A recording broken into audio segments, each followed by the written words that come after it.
বাড়ির ছেলে বাড়ি ফিরে এসেছে, সবাই খুব হ্যাপি আর আমিও খুব হ্যাপি। তবে শেষমেশ একটা সিদ্ধান্তে তো পৌঁছাতেই হবে, তাই না? তো কি সিদ্ধান্ত নেওয়া হলো সবটাই আজকে তোমাদের সাথে শেয়ার করব, দেখতে থাকো। তার আগেই চলো ইন্ট্রোটা দিয়ে নিই। তো গুড মর্নিং বন্ধুরা, কেমন আছো তোমরা সবাই? আশা করছি সবাই খুব ভালো আছো, সুস্থ আছো। আমিও ভীষণ ভালো আছি। তো বুবাই লিপিস ওয়ার্ল্ডের আরও একটি নতুন ব্লগে তোমাদের সবাইকে ওয়েলকাম। তো আজকে হচ্ছে শুক্রবার আর এখন বাজে ঘড়িতে ঠিক 5:30। তো এখন থেকেই তোমাদেরকে সাথে নিয়ে আজকের ব্লগটি স্টার্ট করলাম বন্ধুরা, দেখতে থাকো। আই হোপ যে আজকের ব্লগটিও তোমাদের ভীষণ ভালো লাগবে। তো আজকে এত তাড়াতাড়ি ঘুম থেকে ওঠার কারণ কিন্তু একটাই, যে তোমাদের দাদাভাই বাড়িতে আসবে। তো সেই খবরটা আমাকে কালকেই দিয়ে দিয়েছে। তো ভাবলাম ঠিক আছে, তাড়াতাড়ি করে ঘুম থেকে উঠে সকালের আশিবাসি কাজটা কমপ্লিট করে একটু টিফিন বানিয়ে রাখবো, তারপরে রান্নাটাও বসিয়ে দেবো। তো আমাকে বলেছিল মোটামুটি 10টার মধ্যে বাড়িতে চলে আসবে, কিন্তু তারও আগে চলে এসছে, জানো 7টার মধ্যে চলে এসছে। আমি ভাগ্যিস 5:30টার মধ্যে ঘুম থেকে উঠে গেছিলাম।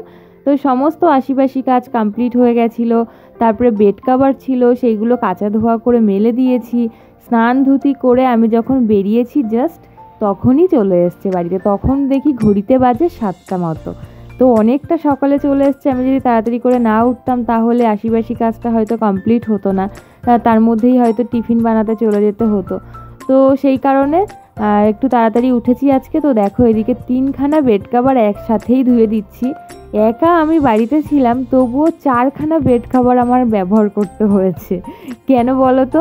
ঠাকুমার পাশের ঘরে যেহেতু থাকতাম, তো সেইখানে চৌকির উপরে একটা বেড কভার সারাদিন আর কি পেতে রাখতাম, আর রাত্রেবেলা তার উপরে আবার একটা বেড কভার পেতে তারপর ঘুমাতাম। না হলে ওই সারাদিনের বেড কভারটা পাতা থাকলে না রাত্রেবেলার ঘুমাতে ঘুমই আসে না ঠিকঠাক।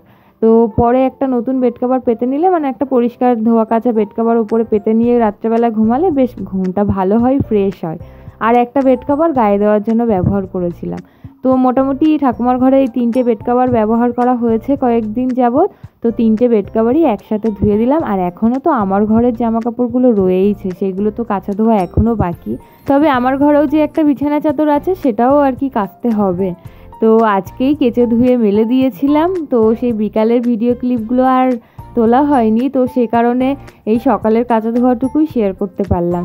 আর সকাল সকাল ঘুম থেকে উঠেছি যেহেতু, তো দেখো সবার আগেই টুকটুক করে কত কাজ কিন্তু হয়ে গেল। আশিবাসি কাজ তো হয়েই গেছে, ঘর ঝাড় দেওয়া মোছা হয়ে গেছে। মোছাটা আর দেখাতে পারলাম না। আমি শুধু ভাবছি যে 10টা না বেজে যায়, দেখি 7টার মধ্যে, 7টার আগেই সব কাজ কমপ্লিট হয়ে গেছে। যে 5:30টার সময় ঘুম থেকে উঠেছি, তো সেই কারণে। তো এখন 3টে বেড কভার মেলে দিয়েছি, উঠানটা পুরো ঢাকা হয়ে গেছে। দেখো ঘরের সামনে মেলে দিয়েছি তো, আর পুরো বেড কভারগুলো দড়িতে দেওয়াতে পুরো জায়গাটাই নিয়ে নিয়েছে। তো ভাবলাম থাক, সকালবেলায় আর এই বাদবাকি ছোটো ছোটো জিনিসগুলো আর কি জামা কাপড়গুলো এখন ধুয়ে দেবো না, এগুলো একটু জল ঝরে শুকিয়ে যাক, তারপরে যখন একটুখানি এগুলো শুকনো শুকনো ভাব হবে তখন আবার ওইগুলো কেটে ধুয়ে দেবো। তো সেই কারণেই কিন্তু বিকালবেলায় জামা কাপড়গুলো ধুয়ে দিয়েছিলাম। তো দেখো জামা কাপড়গুলো ধুয়ে আমি আর তারপরে ফোনে চার্জ ছিল না মোবাইলে, তো চার্জে বসিয়ে স্নানে চলে গেছিলাম। তো স্নান থেকে বেরিয়েই দেখি যে চলে এসছেন, 7টা বাজে। তখন 7টাও বাজেনি, 7টা বাজতে 5 মিনিট বাকি ছিল, তখনই চলে এসছে। তো এসেই বলছে যে খিদে পেয়ে গেছে, তো ট্রেনে ছিল, সারা রাত ঘুমায়ও নি। তো আমি বললাম ঠিক আছে, তাহলে আর পুজো দেওয়ার তো কোনো ব্যাপার নেই, তুমি তাহলে ফ্রেশ হয়ে গিয়ে একটু রেস্ট করো, আমি তার মধ্যে একটু চাউমিন বানিয়ে দিই। ঘরে ডিমও ছিল না, এগলেস চাউমিন। তবে আমি ভাবছিলাম ডিম ছাড়া চাউমিন করব, কেমন হবে না হবে। তো সেই কারণে একটু অল্প করেই চাউমিনটা নিয়েছি। দেখো, তো ঠাকুমাও অনেক দিন ধরে বলছিল যে চাউমিন খাবে, তো সেহেতু করা হচ্ছিল না। তা আজকে ভাবলাম ঠিক আছে, ও যখন এসছে আজকে তাহলে চাউমিনটা করি। কিন্তু ঘরে ছিল না ডিম। ঠাকুমা অবশ্য ডিম ছাড়াই খায়, তবু একটু বেশি করে করলেই ভালো হতো। তো একদমই অল্প হয়ে গেছে দেখো। তো যাই হোক, এখান থেকেই অল্প একটু ঠাকুমাকে দিয়েছি, আমি একটু অল্প নিয়েছি, আর তোমার দাদাভাইকে একটু বেশি করে দিয়েছি। তো সকালে টিফিনটা খেয়ে নিয়ে তারপরে একটুখানি আর কি ঘুমাবে, তারপরে আমি দুপুরবেলা রান্নাবান্না ধীরে সুস্থে করবো। 8টার মধ্যে সকালের ব্রেকফাস্ট কমপ্লিট। দেন 8টা থেকে 9টা পর্যন্ত আমি আবার একটু ব্যায়ামও করে নিয়েছি। আর প্রত্যেক দিন সকালবেলায় আমি বসে যে ব্যায়ামগুলো থাকে সেগুলো করে নিই, আর বিকালবেলায় করি স্ট্রেচিং আর ওয়ার্কআউট। এটা বিকালবেলায় করি, বিকালে 1 ঘন্টা, সকালে 1 ঘন্টা করলে না বেশ ফ্রেশ লাগে, জানো তো। তো ওকে টিফিনটা করে দিয়েছি, আমি আর তখন টিফিনটা খাইনি, আমি 10টা নাগাদ খেয়েছি। তো ও বললো ভীষণ ভালো হয়েছে চাউমিনটা খেতে। আমি তো মানে ভাবতেই পারিনি যে এগলেস চাউমিন এত ভালো হবে, তবে পেঁয়াজ একটু লঙ্কা বেশি বেশি করে দিলে বেশ ভালোই লাগে। আর উপর দিয়ে একটু সস আর একটু বাদাম উপর দিয়ে দিয়েছিলাম, বেশ ভালো লাগছিলো। তো এখন বাজে ওই 9:30 মতো। তো ও আর ঘুমায়নি, সকালবেলায় একবার বাড়ি এসছে খাওয়া দাওয়া করে, আর বলছে ঘুম আসছে না, আমি বাজার করে আসি, বাজার থেকে কী কী আনতে হবে বলো। তো আমি বললাম কাঁচা লঙ্কাও আনতে হবে, আদা রসুন পেঁয়াজ আনলে আর কি ভালো হয়। তো সেগুলো এনেছে, সাথে একটু চিকেনও এনেছে। তো আমাকে বললো আজকে শুধু চিকেন আর প্লেন রাইস করো, মানে চিকেন দিয়েই আজকে ভাতটা খাবে, বাড়ির রান্না কতদিন পরে খাবে আর কি। তো সেই কারণে আমি ভাবলাম না শুধু চিকেন করব, আমি একটু সাথে টক ডালও করি। তো তার জন্য ডাল একটু সিটি দিয়ে সিদ্ধ করে নামিয়ে নিলাম, আর আমরা দিয়ে আজকে টক ডাল করব। আর ওদিকে তো দেখলেই চিকেনটাকে আমি ম্যারিনেট করে রেখে দিয়েছি, আদা রসুন পেঁয়াজ পেস্ট করে নিয়েছিলাম, লঙ্কার গুঁড়ো জিরের গুঁড়ো লবণ হলুদ পরিমাণ অনুযায়ী, আর পেঁয়াজ কুচিয়ে রেখেছি। তো এদিকে ডালটাও হয়ে গেছে, আমড়াগুলো সিদ্ধ হয়ে গেছে, প্রেসার কুকারের মধ্যেই ডালটা কিন্তু বসিয়ে দিয়েছিলাম।